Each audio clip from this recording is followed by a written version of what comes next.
Hello, this is Mike Schneider. On this Throwback Thursday, we revisit the year 2006 and one of polka music's favorite DJs, Greg Drust.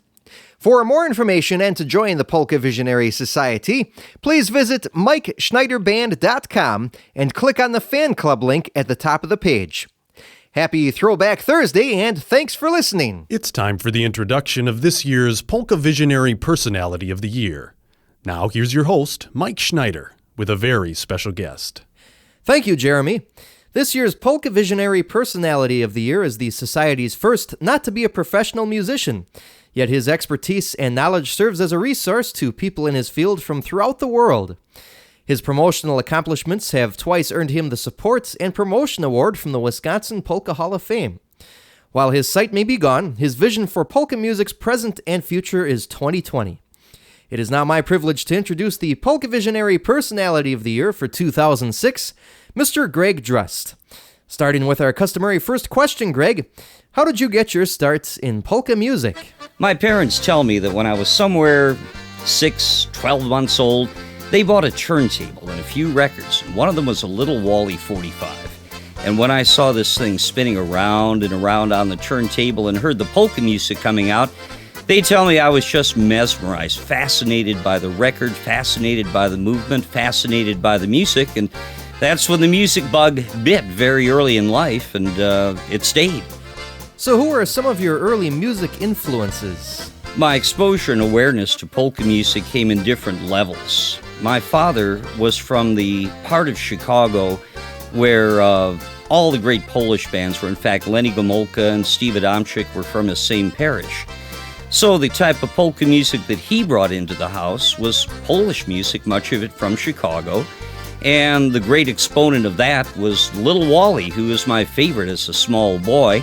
But he also had records by the East Coast bands such as Frank Wojnarowski and Ray Henry and whatever was the Polish music I heard within the family. But I listened to the Fritz the Plumber radio show, and there I heard Frankie Yankovic and Whoopi John and different styles of Slovenian and Dutchman music and other things that were being played at the time. But it really didn't kick in until I was in high school and started to play in a couple dance bands that worked private parties, weddings, and so forth each weekend. And the preferred style of Milwaukee is Slovenian style.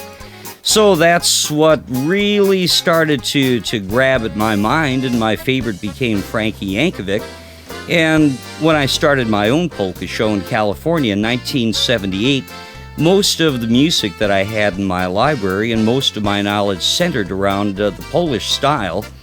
But I tried to introduce other nationalities and, did as much as the collection would allow me to do. But I guess they're the big two. They're also the first two that got into the Polka Music Hall of Fame that the IPA put together. That would be Little Wally and Frankie Yankovic. You mentioned a little while ago, Greg, that you had played in high school with some polka bands. Can you tell us a little bit about some of those groups? There were two, and I was first with a band called the Notables. And the Notables were John Duchek from West Allis and his neighbor, who is the daughter of Stan Vidmar of the local SNPJ, and the niece of Eddie Vidmar. Her name was Sandy Vidmar. And we also had a couple different banjo guitar men and myself on drums, and we were a teenage polka band working in the late 60s, early 70s. Then when my cousin went into the service, I took his place on drums with a three-piece band called the Versatiles. That was Bob Sikarsky on accordion, Paul Bayer on banjo guitar, and then I was the MC and the drummer. Now, with your obvious deep-rooted interest in polka music, Greg, you must have some favorites. Can you tell us who some of your favorite polka artists are?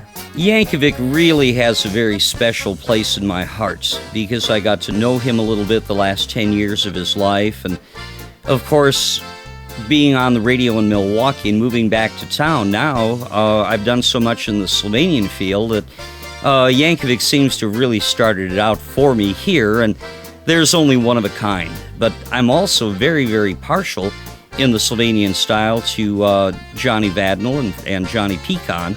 But my two favorite current Slovenian bands would be the Jeff Pecan Band and the Eddie Rodick Band. And there you get both the sweet and the wild of the Slovenian style. I would say my all-time Polish favorite would have to be Eddie Blazonczyk Sr. and the Versatones. My current favorite Polish band would be the Polka family. And my favorite in the German style, and really my all-time favorite polka band at this point, is Ray Dorschner and the Rainbow Valley Dutchmen. Well, I'll tell you what, Greg, we've been talking for a little bit here. I have a feeling that the bands that you played with would have considered you somewhat of a wonder boy, so why don't we play that one from our Polka Visions release from the Mike Schneider Band, Wonder Boy Polka, right here on the Mike Schneider Band Year in Review.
The Wonder Boy Polka from the Mike Schneider Band and our second CD release, Polka Visions.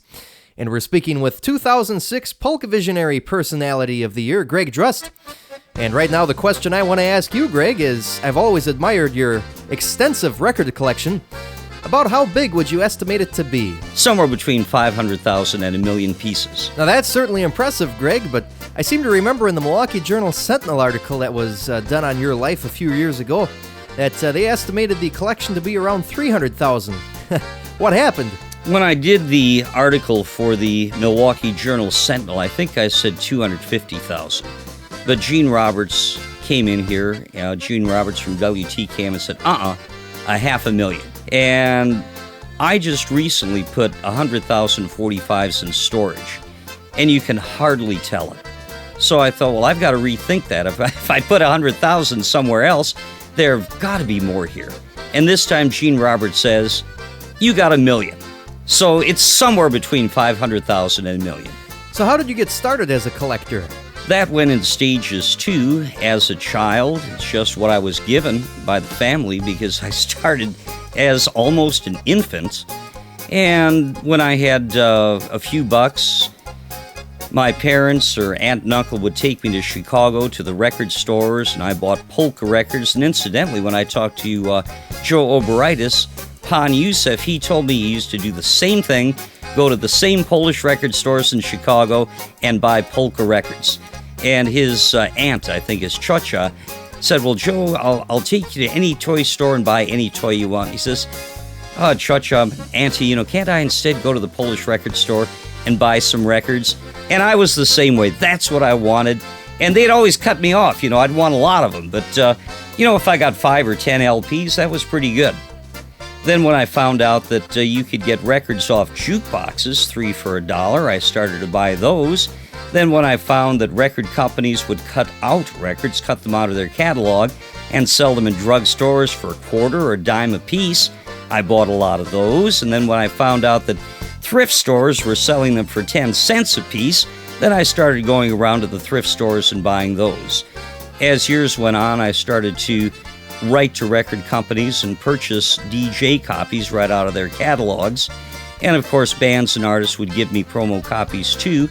And for the last 15 or 20 years, I've been buying almost exclusively mail order, specialty CDs, or from collectors or dealers. So I don't what they call junk. I don't go to sales or secondhand stores.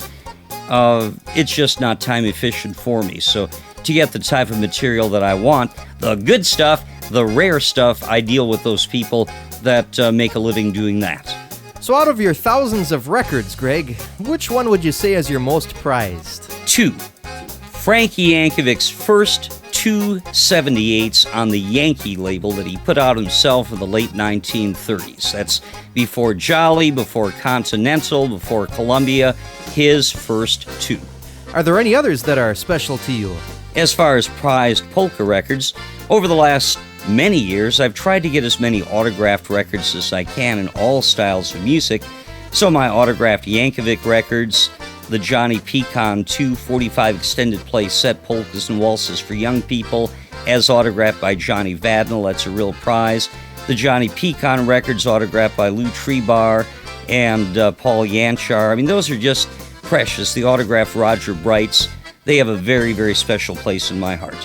Now, you mentioned something while we were playing Wonder Boy earlier off mic that a local musician had given you a very special record. Tell us a little bit about that, Greg. I got a wonderful gift from Jim Boren, which was Johnny Vadnal's first record, the one he put out on the JV record label before he went to RCA. It's a new condition. I was offering $100 to purchase it. Jim Boren turned me down and gave me the record. So it has a very special and prized place in my collection. Guarded by 2 pieces of cardboard, I treasure that. A lot of our listeners, Greg, may have done away with their turntables in favor of CDs, of course. I was wondering if there are any CDs in your collection that you hold in particular regard. In the Slovenian style, I'd really have to give my hats off to you for your Polka Vision CD. That's something as a younger artist in the polka field, that's a really, really excellent project. I've used that a lot on the radio shows, and every cut is good. Another real strong one is Steve Meissner's Jammin' Polkas. Steve took a long time to do that, and it really reflects that. Every song is strong. Great album, well recorded, absolutely love it. Another one I go back to a lot is Eddie Roddick's 60 Years of Cleveland-style polkas and waltzes. Again, all the great tunes, live energy, well-recorded top band. Those are some of my Slovenian favorites. In Polish, I have to give it to Eddie Blazonczyk and the Versatones, Alive and Kickin', which is the last CD that Eddie Sr. himself did. And I was there when that was recorded at Seven Springs Mountain Resort for the Polka Fireworks Festival, and that was Polka Pandemonium. And Eddie sang all of his hits. He wasn't able to play anymore, but he sang all of his hits his way one more time for an adoring crowd, and that feeling was captured on that CD. In the Dutchman style, again, Ray Dorschner's Best of Rainbow Valley, I like that. A wonderful new one that just came out is Corey Miller, Corey's Miller Time Band, doing a great job again for a young band. Well, I appreciate that plug for Polka Visions, Greg, and to add a little shameless plug myself, you as a Polka Visionary Society member can get Polka Visions and all of my CDs for $2 off, and that will make the price just $11 on stage or $13 by mail.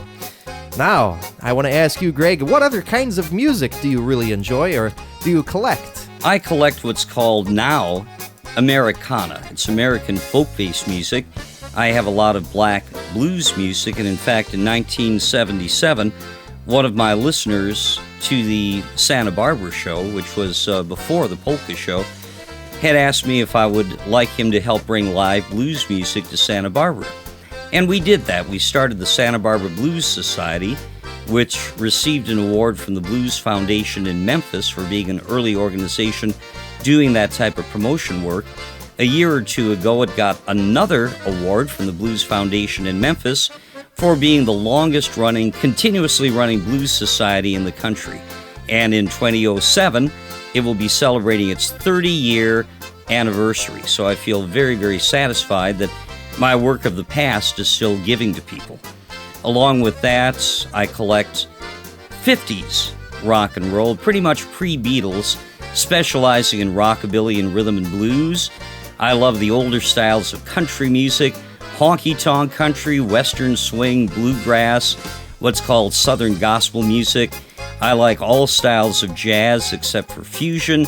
That includes the traditional jazz, big band, swing, small combo, bebop.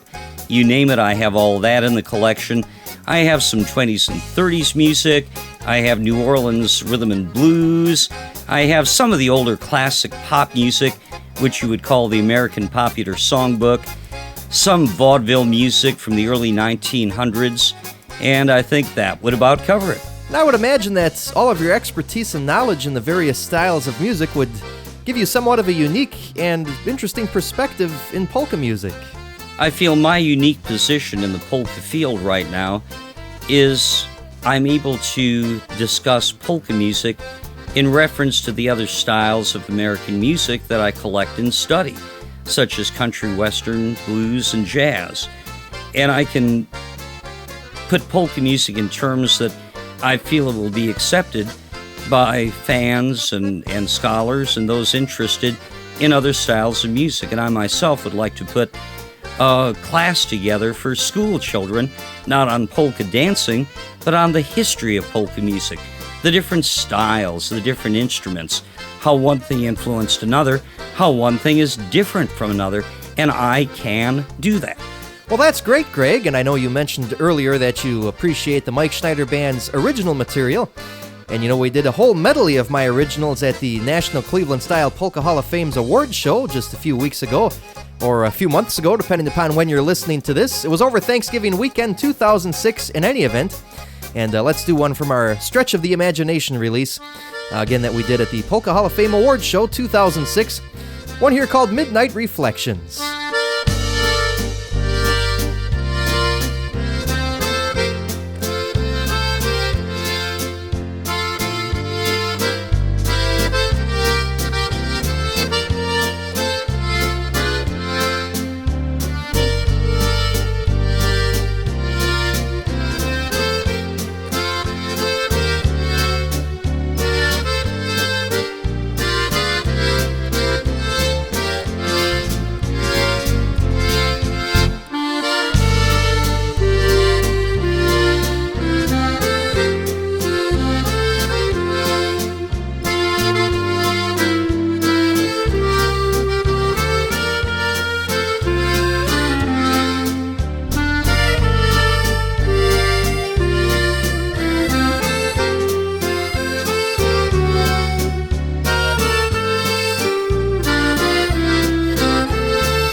Midnight Reflections from the Mike Schneider Band, an original from A Stretch of the Imagination. And while that song was playing, Greg Drust, Polka Visionary Personality of the Year for 2006, and I were discussing his blindness. And Greg, why don't you tell me a little bit about how that might impact you? Fairly often people ask me about my eyesight, and I lost my eyesight in a car accident in 1973, which was nearly a near-fatal accident. I had many injuries. It took about a year and a half to recover from that, and in some ways, I never did. But that was a very down time making that adjustment and completing college without my eyesight, which I started with my eyesight, going on in my broadcasting career without my eyesight, which I started with my eyesight, and learning how to do everything again. Reading, as in reading Braille, walking, as in walking with a cane, eating, as far as placement of food on a plate. That was really tough, but there are two things that carried me through. One is the power of God, and the second, musicians and music. Without that, I have no doubt I wouldn't be here to talk to you today.